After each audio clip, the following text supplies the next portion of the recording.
jury. First, how to spell your name. Secondly, where you work and what you do.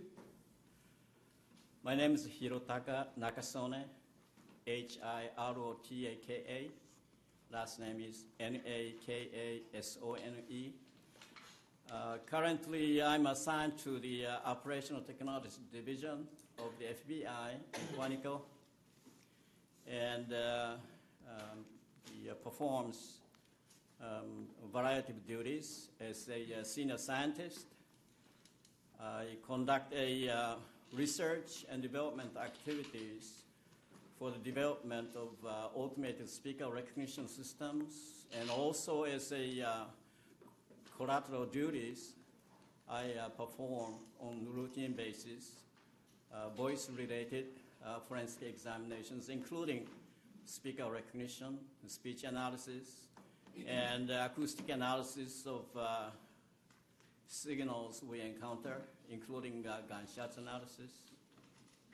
And lastly, also as a senior scientist, I provide advice, guidance, recommendations for the Operational Technology Divisions and other FBI field office. Dr. Nakasone, how long have you been in your current position? Since 2009, as a senior scientist for 4 years, and prior to that, I was also hired in a similar, position since 1996. Tell ladies and gentlemen of the jury essentially what it is that you have done, how long you've been in this field, and what has made you sort of qualified to hold your current position. Well, initially, when I was doing my PhD thesis at Michigan State University, I got into this forensic speaker recognition as part of my thesis under Professor Oscar Toshi. And when I graduated with the PhD degree, I taught at Michigan State as an assistant professor for 18 months or so. And after that, I moved to Los Angeles County Sheriff Department in Los Angeles, California, to take up a federal research projects for the development of computer-assisted voice identification system. I stayed at Los Angeles County Sheriff Department for 7 years, since 1985 to 1992. And my title with the Sheriff Department was voice specialists. And then consequently, I joined FBI in August of 1992 for the same responsibilities, type of the work I did. And I think I was qualified by the FBI to conduct forensic examinations on the audio evidence in 1994. And ever since, I've been doing this kind of work until today. Doctor, have you mentioned a PhD thesis. Have you done research in this field independently of just your work? Yes, my first independent scientific work would be my own PhD thesis. This was titled as a automatic speaker recognition by using deviation spectra. And when I moved to Los Angeles, the research grants was provided to continue my work as I wrote in the thesis under the project name titled CAVIS, Computer Assisted Voice Identification System. Then when I joined the Bureau, I started specific modernization effort of the FBI's technique to do voice identification until 1997. Since early part of the 1960s, FBI was using so-called spectrographic voice comparisons, or commonly known as voice prints.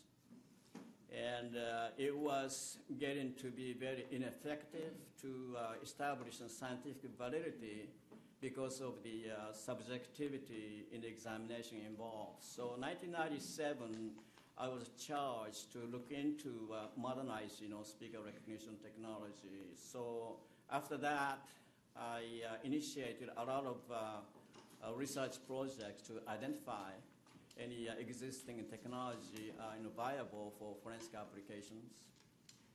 I published a variety of papers related to speaker recognition technologies. If you had to estimate for us how many, I'll call them peer-reviewed articles or papers you've published over the years, what would that number be? I really never counted thoroughly, but maybe 30 or 40. Okay. And as far as your actual work in lab for both the FBI and the other agencies that you've described, how many actual voice samples have you attempted to conduct identification on over the years? I can give you just a rough idea. Judging from the fact that I handle anywhere from 40 to 80 cases per year, and if I worked for the Bureau, that would amount to 1,400 cases. But since I've been working for more than 10 years or so, my best guess would be probably I have to handle and analyze and written report somewhere in the neighborhood of 3,000 cases. That will involve maybe 5 times of the number of the voices. Have you ever testified in courts before as an expert in the field of forensic speaker recognition? Yes, I have. However, most of the time when I testify in the courtroom, I never testified to the results of the analysis and the examination that I conducted. Rather, I was requested to testify in the court to talk about the reliability and scientific foundations of speaker recognition technologies. How many times would that be? Somewhere around 25 to 30 times. Okay. Would that be both state and federal court? Yes. Your Honor, if there's no objection, I'll be tendering Dr. Nakasone as an expert in the field of forensic speaker recognition. Any objections? Oh, absolutely none. We Okay. encourage the court to accept Dr. Nakasone as an expert. Thank you. Thank you very much. Did you close that? Doctor, tell us a little bit about, you mentioned the methods that a person in your field uses. Tell us a little bit about what those are and how you go about employing them.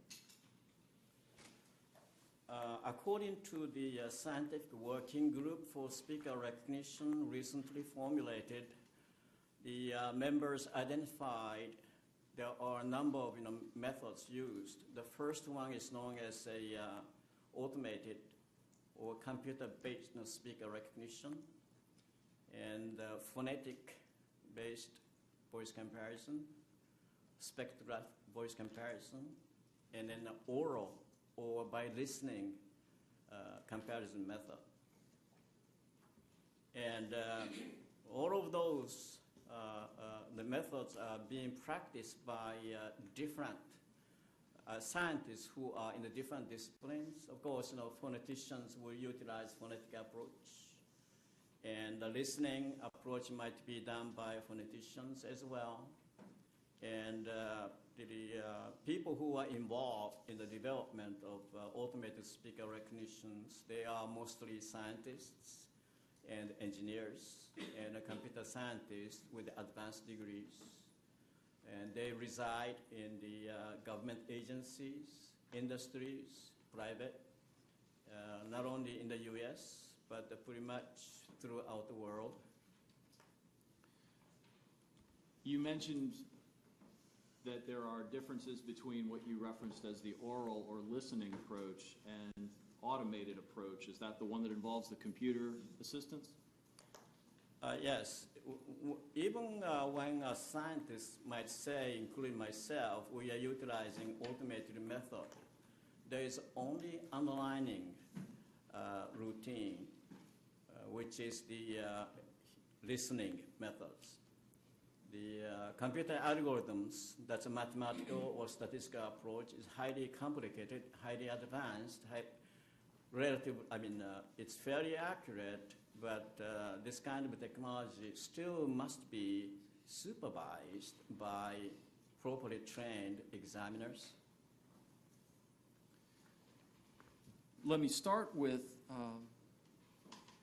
the idea of what kind of sample you need or a person in your position needs in your lab to sort of be able to even conduct an analysis. What is it you're looking for? As part of the standard operating procedures, what we do at the laboratory first, before we do any analysis, would be to evaluate the suitability of the data. And we check and listen very carefully, and then want to make sure speech sample we have at hand are naturally spoken. It will be devoid of disguised attempt, any evidence of intoxication or effects of alcohol. They must be removed for the analysis. And also we pay attention to the emotional state of the speech.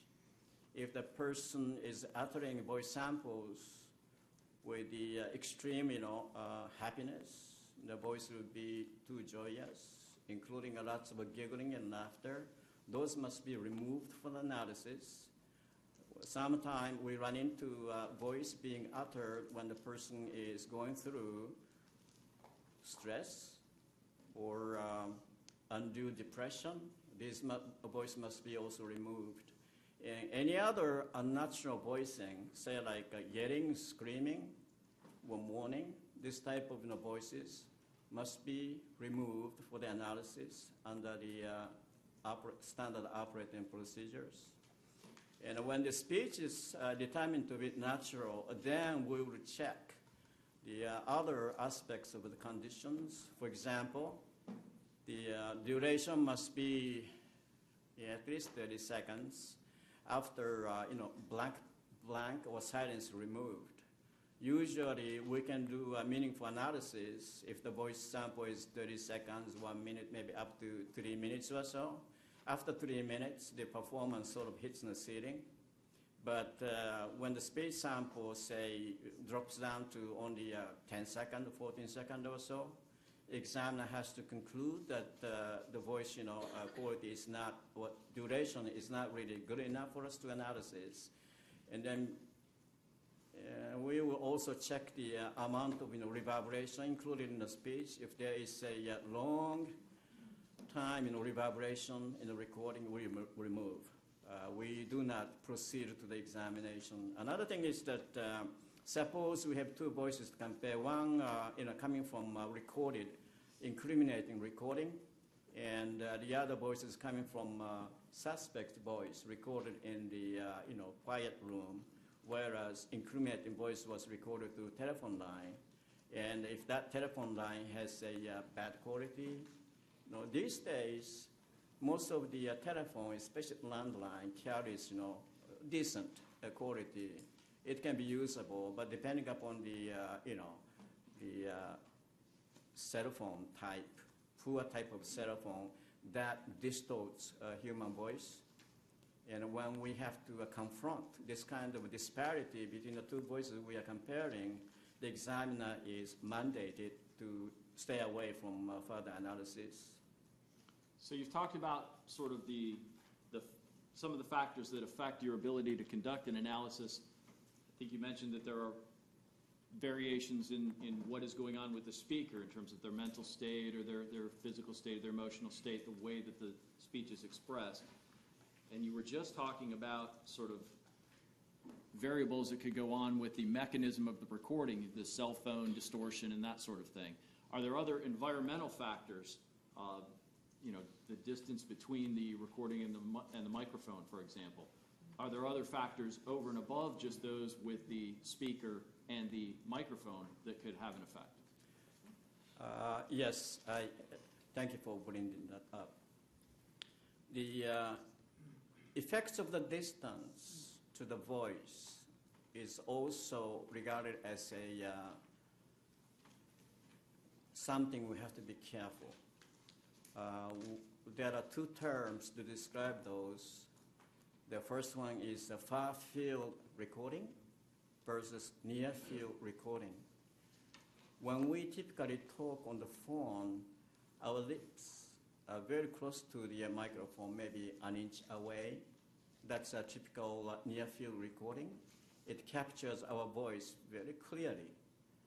On the other hand, when the person is, say, far end of the room, and they are, say 10 feet, 15 feet away, we call this voice, when captured by recording system, we call it, far-field recording, or far-field voice.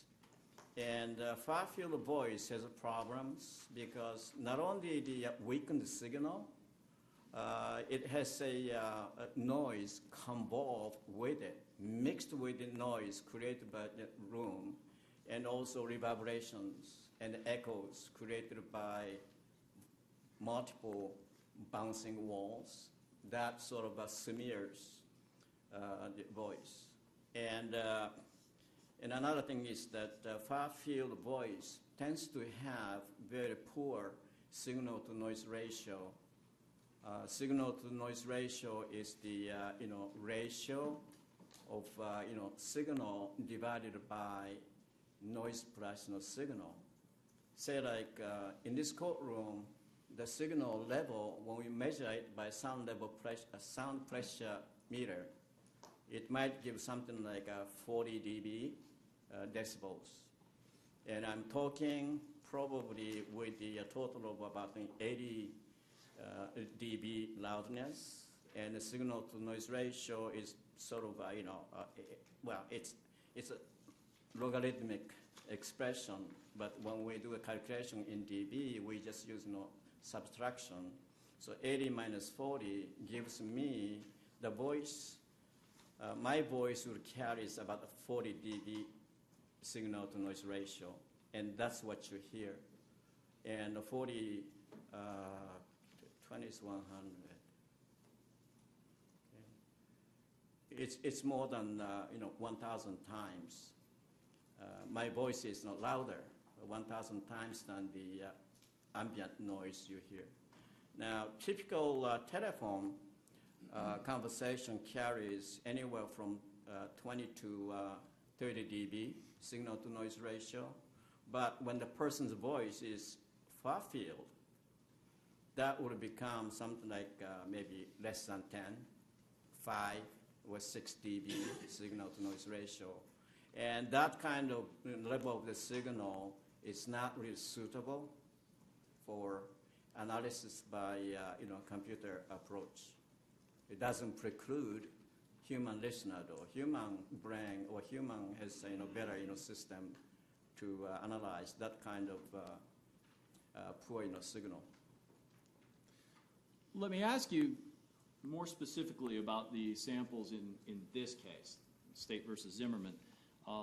Back in March of 2012, did you receive some recordings to attempt an analysis on in this case? Yes, sir. The copy of the report that I have in front of me indicates that the operational technology received from Tampa FBI field office a request to analyze this particular case on March 23rd of 2012. And how many recordings did you receive altogether? Altogether, 8 recordings were delivered to us in a CDR, including 2 pertinent recordings in this case. As far as this goes, what I'm going to focus on now is what we've called or talked about as the Lauer 911 or the 911 call that contains what sounds like a person screaming or yelling. You're familiar with that one? Yes, I am. Okay. As far as that call goes, tell me what you did when you got it and what you were able to do with it. The case was assigned to me to do voice comparison portion, and another examiner was assigned to do something else, but I'm going to concentrate on what I did. Yes, sir. By following this standard operating procedure, I listened to the entire recording. It was something like a little over 4 minutes. I want to check my note.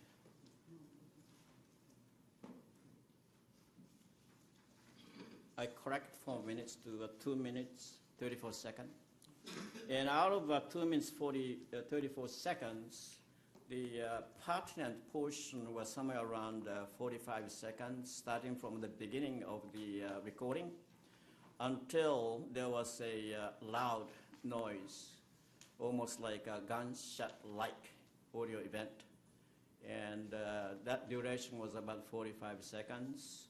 We listened to the entire conversation exchange between the female caller and female 911 operator.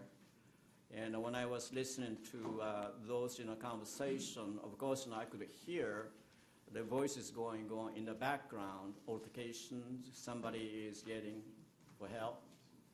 And that, yelling was screaming. Let me call it screaming.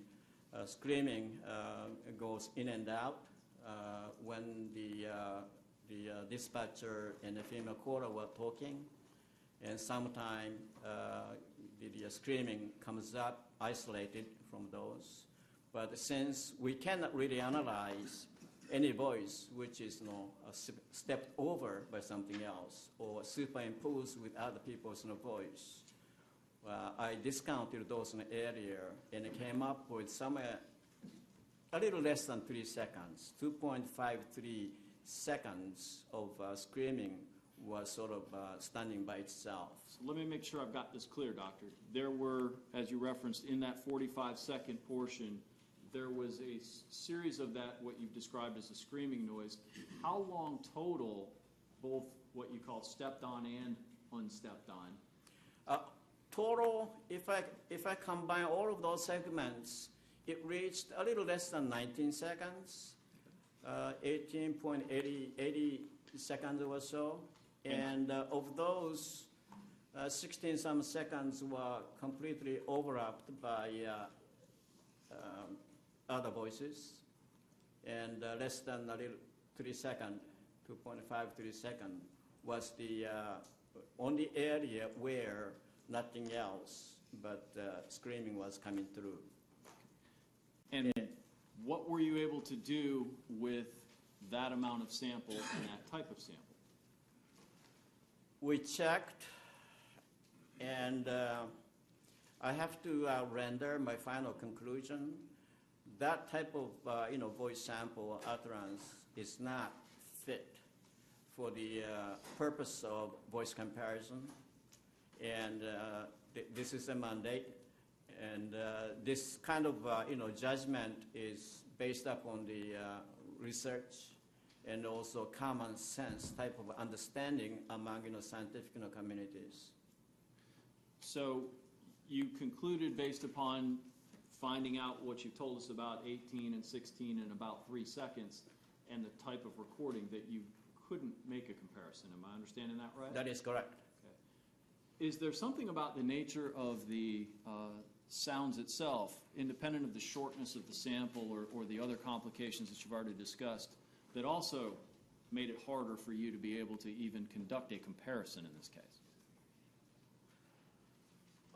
In this case, signal-to-noise ratio of that particular screaming was very poor, and that was due to the distance between the telephone set in the premise that female caller was using and presumed location where altercation was taking place.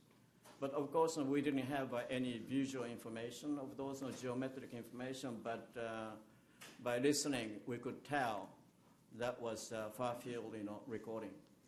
And there was another slight reverberation was also contained in that screaming.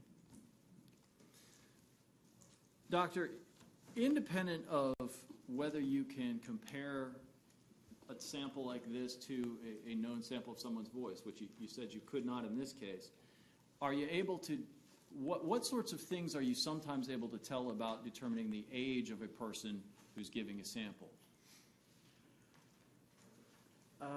It is common belief among scientific communities attempt to guess the age of the person from a recorded voice is rather complicated, and often we can tell, we can approximate, but very often we know people make mistakes.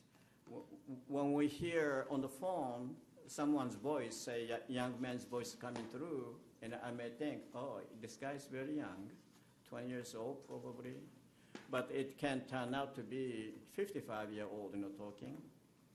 Or sometimes I listen and then judge. I think everybody may have gone through this before too in your life. You may think that this man is very old, maybe 30, 35, but he can turn out to be only 18 or 19. And this also depends upon the individual too.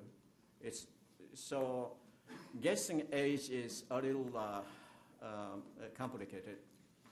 Tell me what you know about, for example, just the generalized parameters of the pitch of a voice and what that means as it relates to ages, genders, and stages of development. The pitch is, well, let me just define quickly. Pitch is the psychological perception of actual vibrations of a vocal cord. Say like when I'm talking in this courtroom right now, probably my vocal cord is opening and closing approximately 100 times per second. So 100 repetitions of the same thing per second is called 100 hertz. And maybe 120. The average front pitch of the grown or adult male is somewhere around 120 hertz.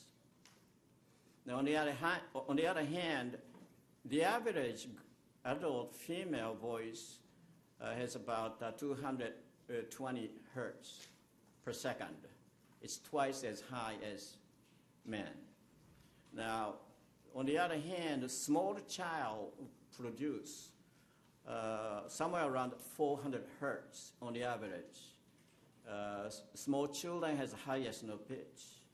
Now, these are, of course, based upon the speech samples while everybody is talking in the normal speech, carrying out conversation. This pitch goes all over the place when someone in extreme conditions, say like roller coaster ride or a pilot's voice right before the crash to the ground, or somebody who goes through extreme emotional status. The pitch is known to raise way higher into 500, 600, 700 hertz, regardless of the age. And normally, we are accustomed to hear a person's pitch, but there is another phenomena along with it. When we speak, pitch is the baseline. Pitch is sort of a source of energy, but the reason why we hear distinctive sounds from me is not because of the pitch. It's created by resonance patterns created by the tube formed inside human vocal tract. The tube starts from the lips all the way down to the top of the vocal cord. It's somewhere around 15 to 17 centimeters or so. This tube is constantly changing and it creates resonance. And that resonance can be also changed when the person uttering something under extreme emotional state. Doctor, have you yourself made attempts and actually taken exemplars and been able to estimate the age, or at least the general age, of a speaker with prior samples? It occurred to me, but I decided it was not possible to determine. On this one? On this particular case. But you've done that before? Yes, I have analyzed the variety of voices in the past. And sometimes you're able, and did I understand, sometimes you're not? That is true. I have analyzed voice coming from 16-year-old young man against the 20-year-old man. I don't quote the case. But we were able to identify the voice. And in other cases, more often than not, we not recommend to police department or FBI field office, do not try to get voice samples from a younger boy who are going through potential voice change. And this puts some sort of, very special, unique situations, because depending upon individuals, one person goes through and complete his voice change in a rather short period of time. He may start at 12. He may complete his voice change within a year. But some individual may go through extended period of time before his voice finally gets established. And that could take as late as how in life? I can't really quote exact year, but usually voice gets established at age 20, plus minus a couple years. Okay. So up until that time, in your experience, most people are undergoing that sort of change? That is correct. Did I understand you to say, too, that one of the complicating factors in determining age is this concept of residence and what phone recordings and that technology does to your ability to accurately determine all that? I'm sorry, could you please repeat the question? Sure. Did I understand you to say earlier that one of the things that affects the ability to, for example, get a better read on the age of the person making the voice sample is when it's a recorded sample that other of those factors enter into the recording? For example, in this case, you've already talked about the distance, the low sound quality, the low sound level, as well as the compression by the cell phone's microphone itself. The attempt and then accuracy of estimating someone's age by listening to a recorded voice would be about same as listening to a live voice, without, of course, without looking at the face. There will be no difference between the two. So you think a person hearing it live would have about the same ability as a person who have heard a recording? That is correct. If the listener is not really familiar with the voice he's listening to. And I want to get to that because we've mentioned this already a couple times. You talked that one of the methods that you use yourself is what you call the oral or the listening approach to this, where you tell us a little bit more about what that involves. There are two types of listening identification. The first type is called familiar voice recognition by listening. And the second type is called unfamiliar voice recognition by listening. The familiar voice recognition happens pretty much every day. I think most of us in this courtroom run into this situation. Say like, when you're in the office and your colleagues, long-standing co-workers are talking around the corner. You can see them, but you can tell right away, hey, that's Paul and Joe talking. And this is so-called familiar voice recognition. And another thing is that when we listen to a phone call made by our mother on the other end, you really don't have to wait until you hear in a whole conversations. Just a couple of words would make you recognize that's your mother. And this is typical. The phenomenon happens in our life. It seems to be so easy to do voice identification. But when we go to unfamiliar voice identification, we are talking about listening to, say, hundreds of phone calls every day. Suppose I'm a salesman and talking to hundreds voices. And then one of the voice somehow triggered me. Hey, I heard this voice. And then try to compare that voice with another voice I caught in the different, telephone conversations. But I don't know this guy really. And this kind of, voice comparison or speaker recognition is part of the unfamiliar voice recognition. And also in the forensic circumstances or environment that I'm in and other forensic scientists are in, we are usually given a voice that was coming from incriminating recording from, question the voice or in the made by in the course of committing crimes. We call it question the voice. And then we will be given also another voice coming from, suspects. And I don't know any of those people. And when I attempt to compare those two unfamiliar voices, that's a typical scenario that everyday forensic examiner encounter. And since it's very difficult because examiner don't have in his brain any information stored about the speech features of the voices he's listening to. So the mathematical models or statistics implemented in the computer software must be utilized as assistance to help examiners.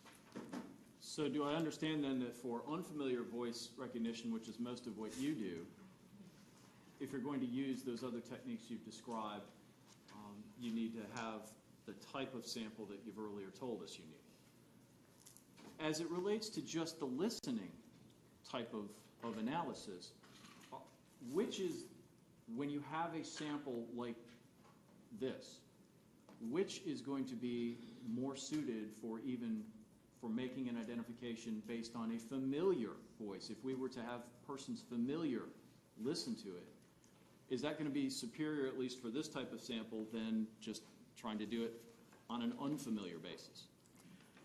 In this particular case, in my judgment, based upon my experience, it's better done by familiar voice identification by listening only.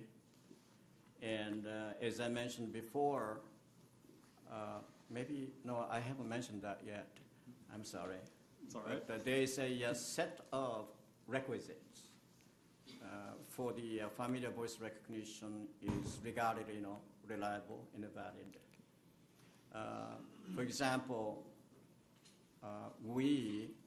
when we listen to anybody's voice in our life, we intentionally or unintentionally encoding the perceptual features of the person's voice.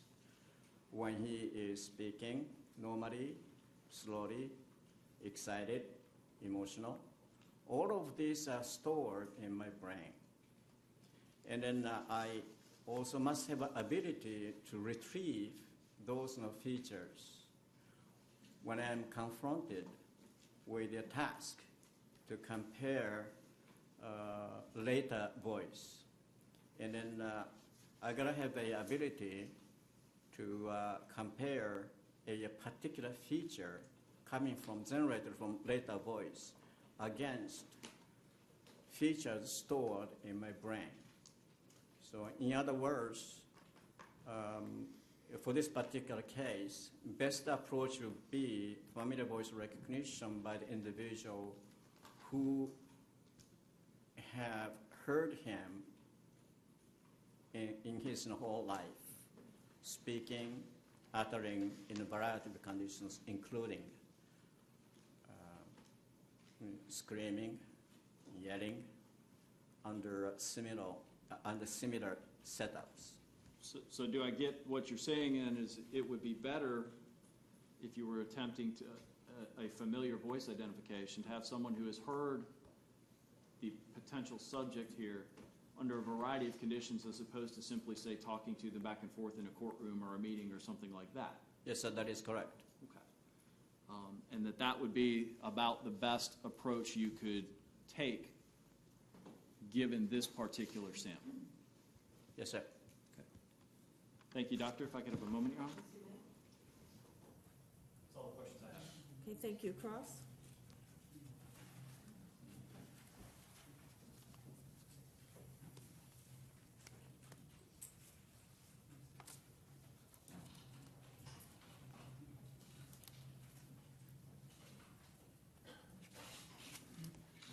Morning, Dr. Nakasone.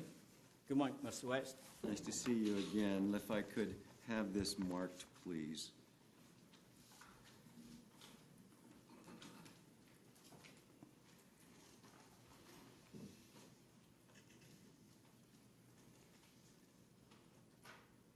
Where I would like to approach the witness. If you'll show it to council first, please. Seating. This is Defendant's Exhibit FF for identification. Yes. Are you familiar with that? Yes, this is my curriculum vitae.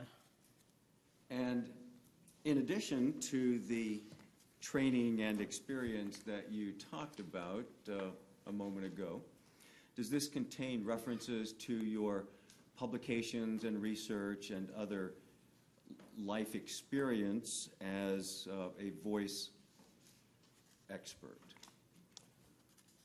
Yes, this lists my professional affiliation. I have about half a dozen of memberships in the technical associations. And also, this lists the award that I received in the past, including FBI Director's Award for the development of automated speaker recognition system. And it also lists my current effort in establishing a scientific working group for forensic and investigatory voice speaker recognition. And that scientific working group was formed and launched and kicked off on March 19 of this year. And there are somewhere around 30 to 40 members. Among those, 16 members they are voting members. And the remaining will be advisory members. And bulk of those memberships made up of highly reputable scientists, both in forensic and the technical field, mostly coming from either U.S. government, federal, state, and also academia and major industry who produces speaker recognition technology. Let's And talk about that for just a moment. That's the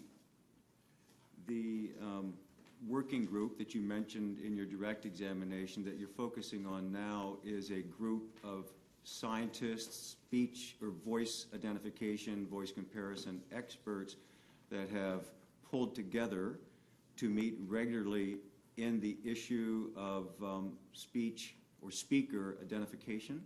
that is correct. How was the group started and what is its primary mission?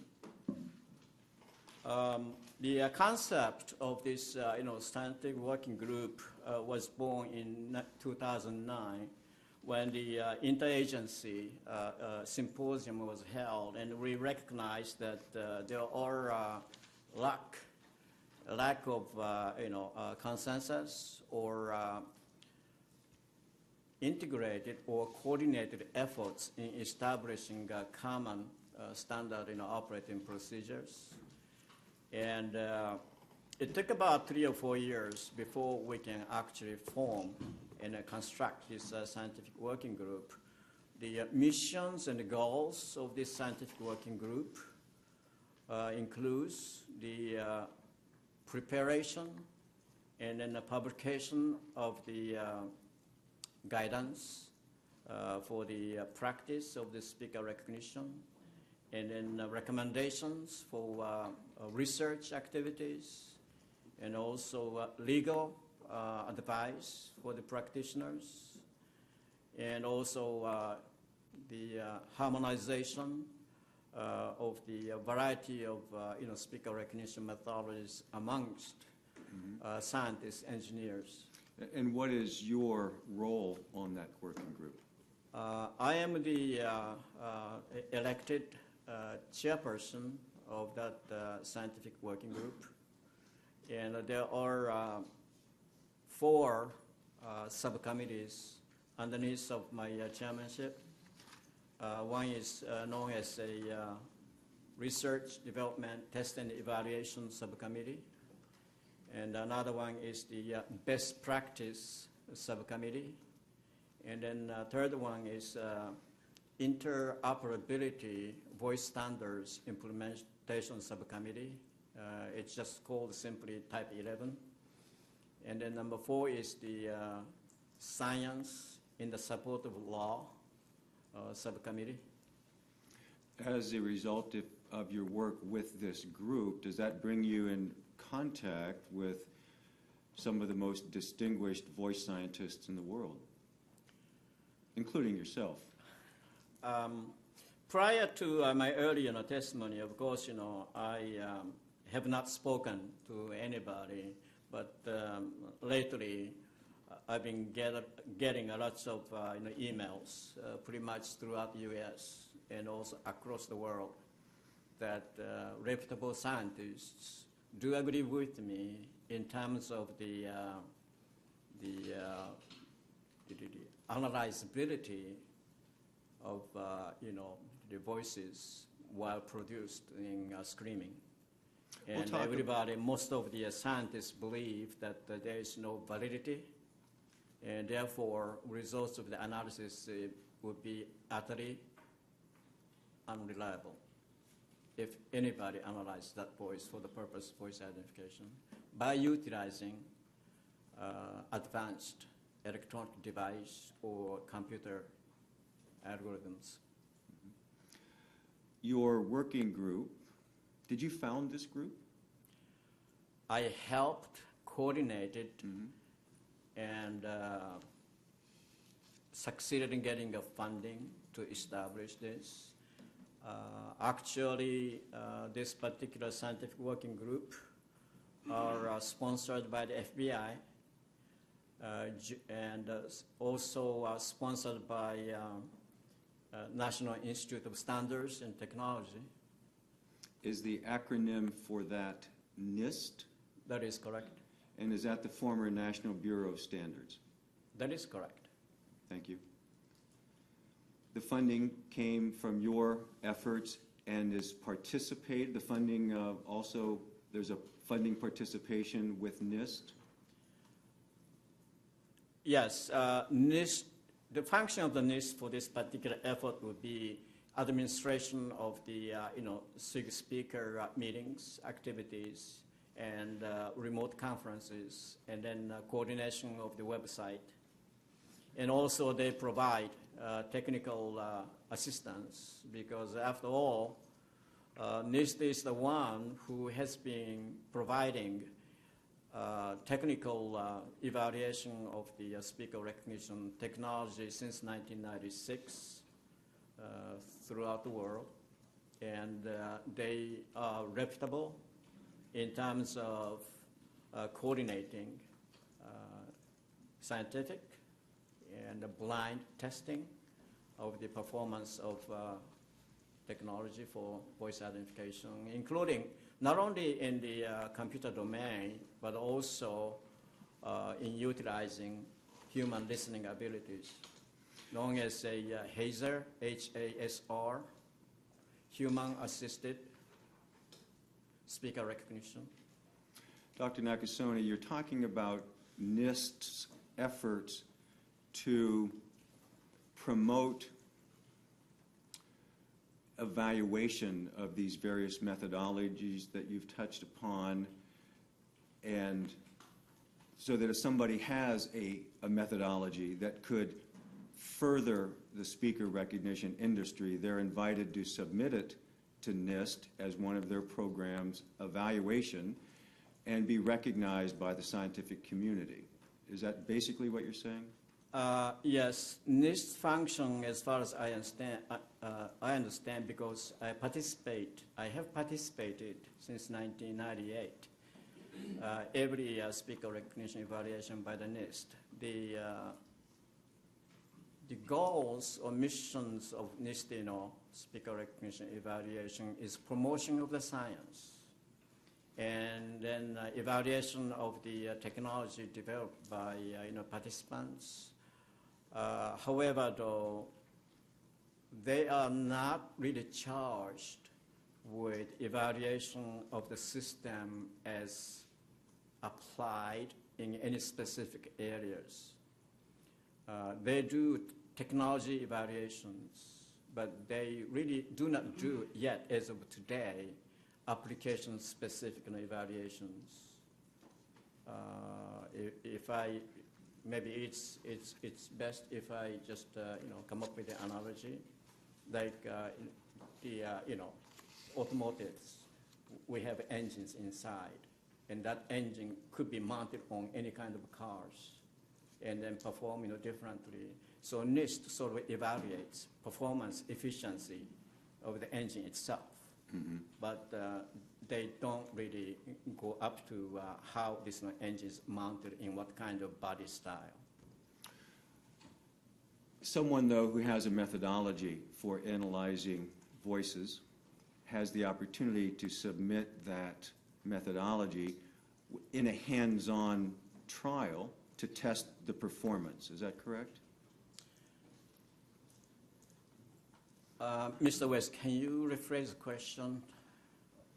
I didn't understand. Yeah, and I don't want to get too sidetracked. I'm just trying to get a better handle on this NIST evaluation program, where those that practice in the field of voice comparison or speaker identification can participate in this evaluation, where they are given samples to analyze that NIST standardizes, and then they're able to compare their performance with others, for example, that may take the same project on. I think that is about right. It's a blind test. And then data are prepared by the NIST, and the participants would never have a chance to look at those data until they were given. Once they are given, they have limited time to crunch numbers. As a result of your familiarity with what NIST does and your experience with the working group that you've talked about, it sounds like you are current insofar as what's happening in the scientific community of speaker identification. I do believe that I am completely familiar with cutting edge in technology and scientific studies. And if I heard you earlier correctly, there is no methodology or science that can reliably evaluate screams as to speaker identification at this time. That is correct. The NIST has not addressed the extreme voice samples like that. The working group that you talked about includes, you said academics. You're talking about college professors and researchers that don't necessarily run a laboratory. Yes, in addition to those, we also have representatives from forensic communities. We have representation from DOJ, that's FBI. We have DOJ, yes, the Department of Justice. That's correct. And we also representation from U.S. Secret Service. We have representation from intelligence communities. I'm not allowed to spell out their names. It's another acronym, shall we say? Yes. Multiple intelligence community agencies are also sending representation for this scientific working group as voting members. Indeed, you are here, are you not, with special permission of the FBI legal counsel? Yes, sir. Assistant General Counsel of the FBI allowed me to testify for this particular case. And with as a result, in fact, the scope of your testimony is somewhat limited if either Mr. Manti or I were to ask you questions that may be protected for security reasons or outside the scope of this case. That is correct. Is your FBI lab a forensic lab? Yes.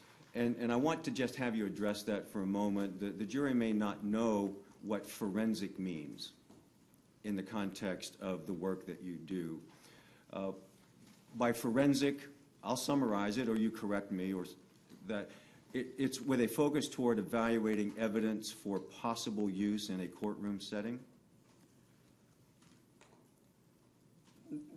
There are narrow definition and a broad definition of the word in forensics. And what you just defined is a narrow definition of the forensics. Usually, a lot of people think that any evidence created by a forensic laboratory should be able to be produced as evidence in the courtroom.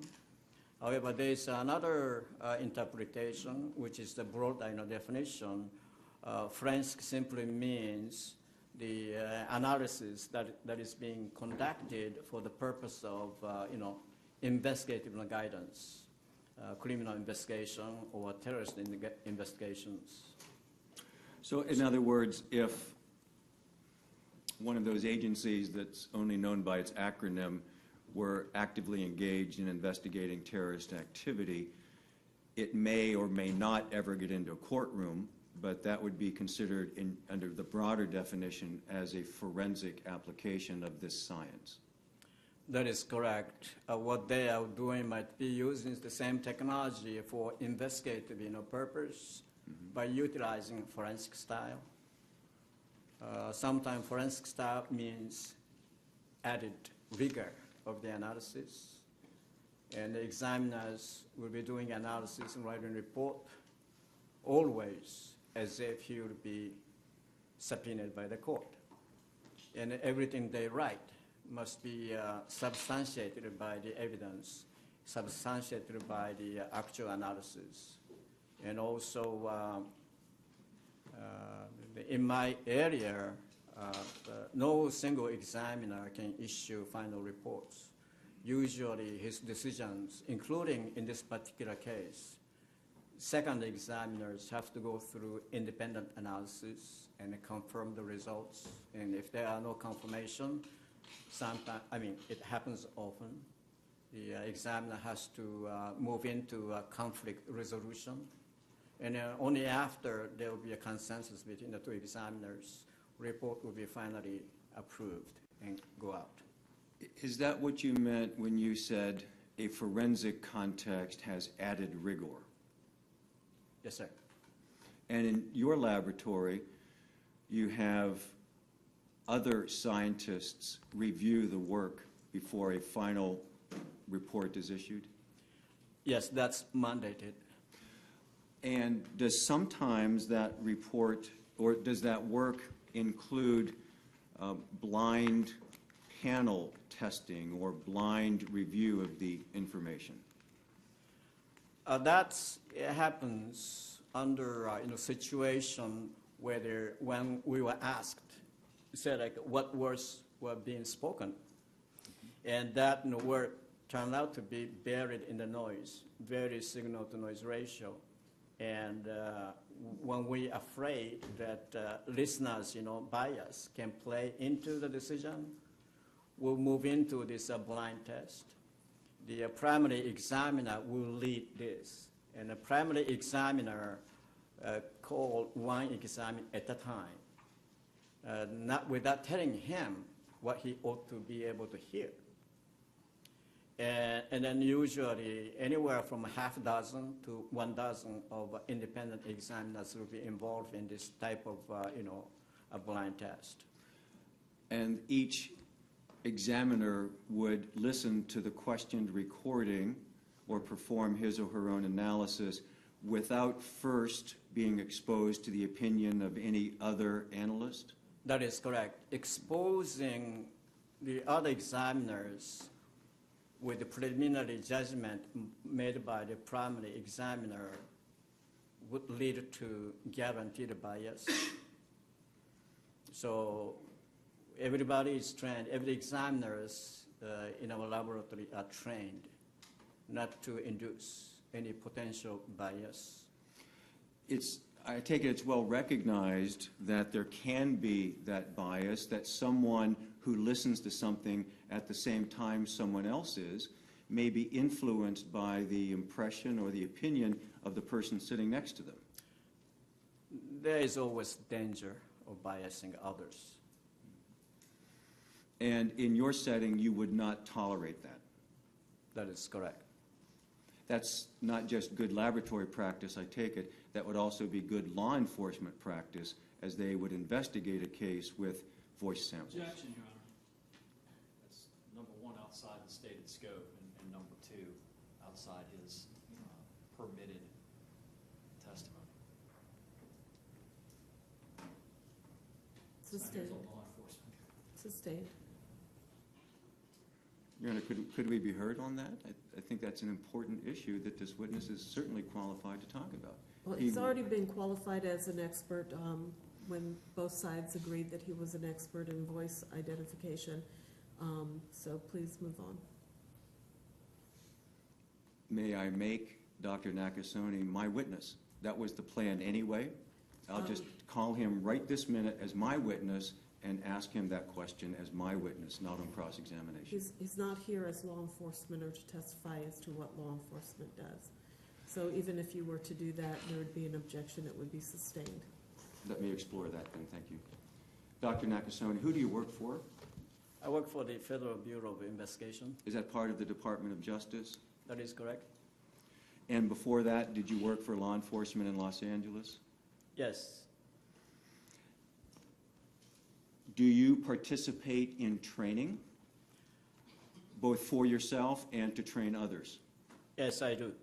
Are the techniques developed in science and in the laboratory to avoid listener bias part of what would disseminate to the field agents so that when they conduct their investigation, they would want to do that consistently with the practice of the laboratory that's ultimately going to be evaluating the evidence?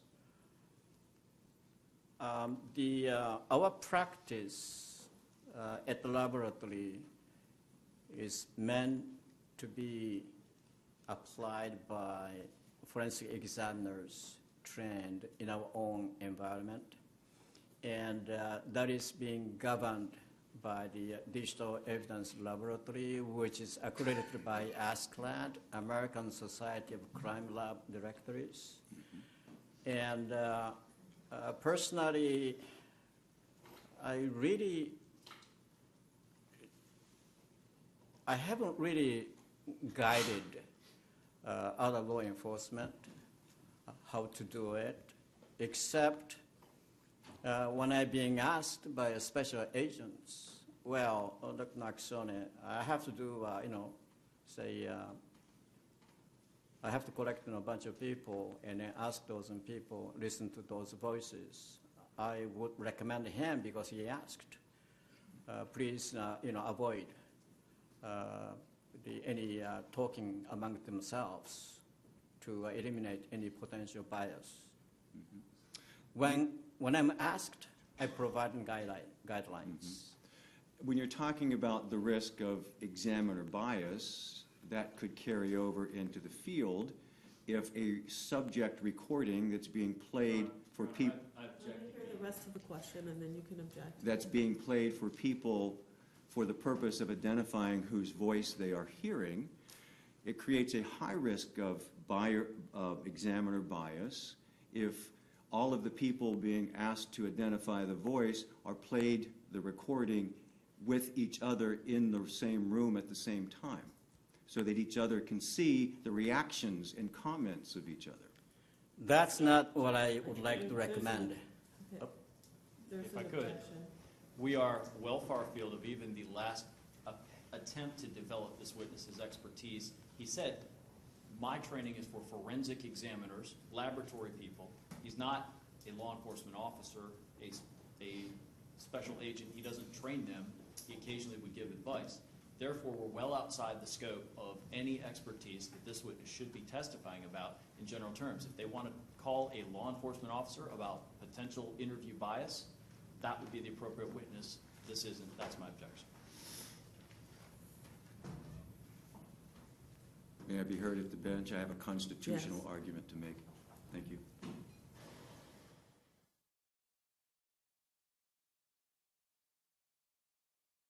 For 18 months or so. And after that, I moved to Los Angeles County Sheriff Department in Los Angeles, California, to take up a federal research project for the development of computer-assisted voice identification system. I stayed at Los Angeles County Sheriff Department for 7 years, since 1985 to 1992. And my title with the Sheriff Department was voice specialist.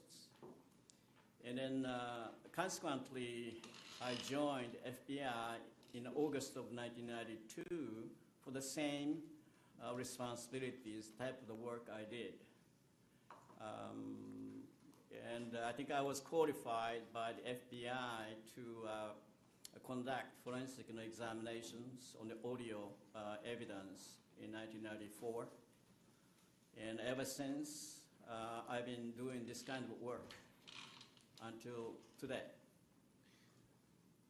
Doctor, have you mentioned a PhD thesis. Have you done research in this field independently of just your work?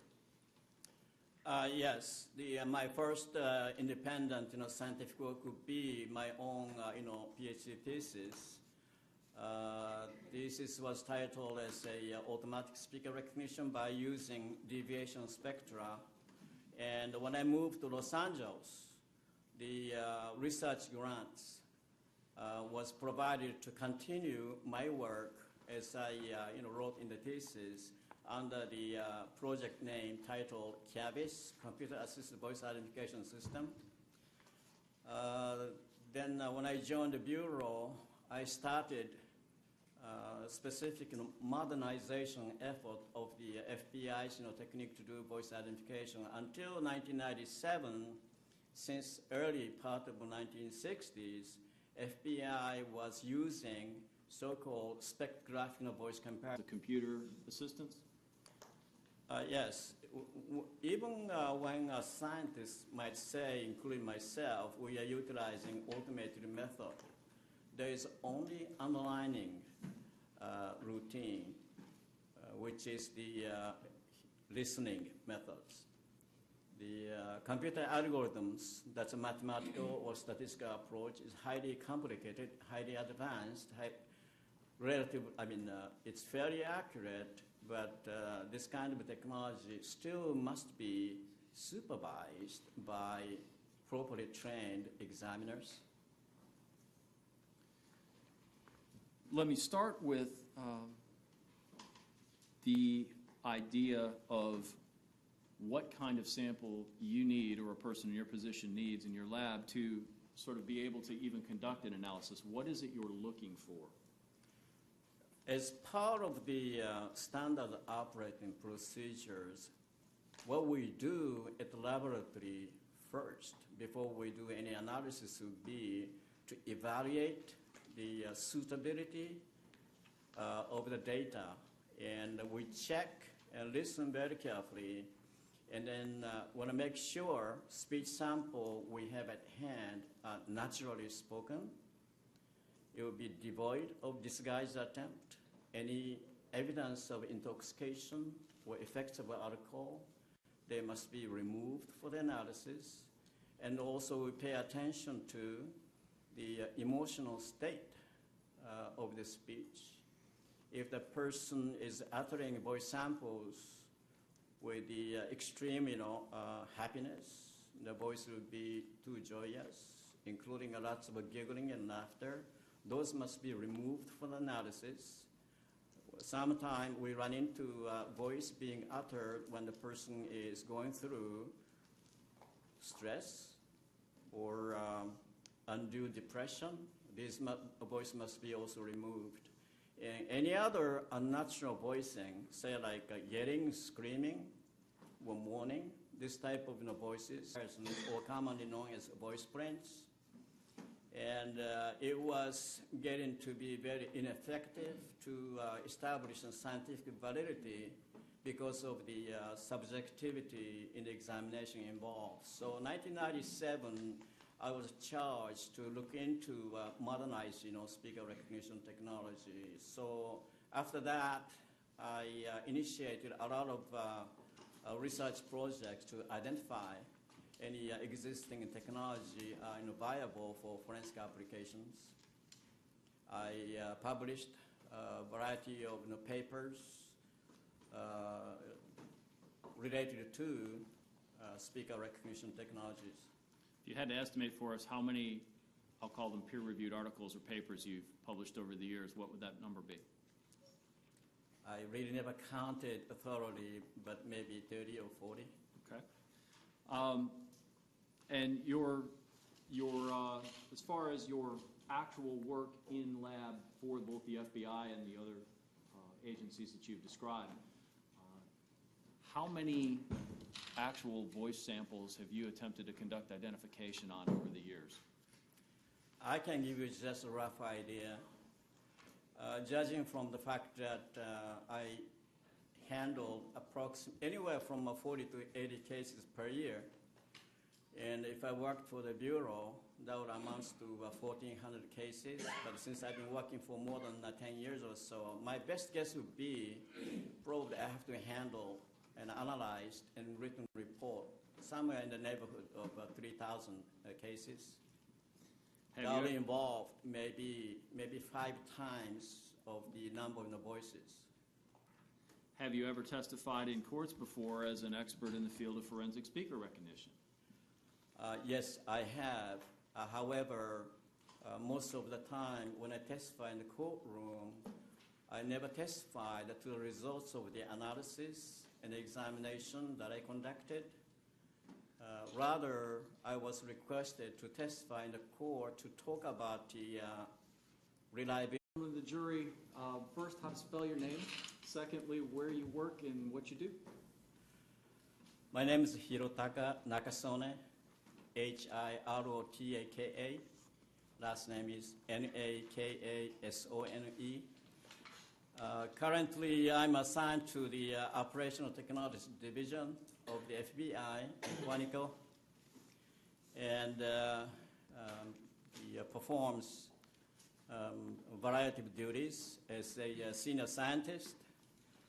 I conduct research and development activities for the development of automated speaker recognition systems, and also as a collateral duties I perform on routine basis, voice-related forensic examinations, including speaker recognition, speech analysis, and acoustic analysis of signals we encounter, including gunshots analysis. And lastly, also as a senior scientist, I provide advice, guidance, recommendations for the Operational Technology Divisions and other FBI field office. Dr. Nakasone, how long have you been in your current position? Since 2009, as a senior scientist for 4 years, and prior to that, I was also hired in a similar, position since 1996. Tell ladies and gentlemen of the jury essentially what it is that you have done, how long you've been in this field, and what has made you sort of qualified to hold your current position. Well, initially, when I was doing my PhD thesis at Michigan State University, I got into this forensic speaker recognition as part of my thesis under Professor Oscar Toshi. And when I graduated with the PhD degree, I taught at Michigan State as an assistant professor for ability and scientific foundations of speaker recognition technologies. How many times would that be? Somewhere around 25 to 30 times. Would that be both state and federal court? Yes. Your Honor, if there's no objection, I'll be tendering Dr. Nakasone as an expert in the field of forensic speaker recognition. Any objections? Oh, absolutely none. We Okay. encourage the court to accept Dr. Nakasone as an expert. Thank you. Thank you very much. Do you so accept it? Doctor, tell us a little bit about, you mentioned the methods that a person in your field uses. Tell us a little bit about what those are and how you go about employing them. According to the scientific working group for speaker recognition recently formulated, the members identified there are a number of methods used. The first one is known as a automated or computer-based speaker recognition, and phonetic-based voice comparison, spectrograph voice comparison, and then oral or by listening comparison method. And all of those, the methods are being practiced by different scientists who are in the different disciplines. Of course, phoneticians will utilize phonetic approach, and the listening approach might be done by phoneticians as well. And the people who are involved in the development of automated speaker recognitions, they are mostly scientists and engineers and computer scientists with advanced degrees. And they reside in the government agencies, industries, private, not only in the US, but pretty much throughout the world. You mentioned that there are differences between what you referenced as the oral or listening approach and automated approach. Is that the one that involves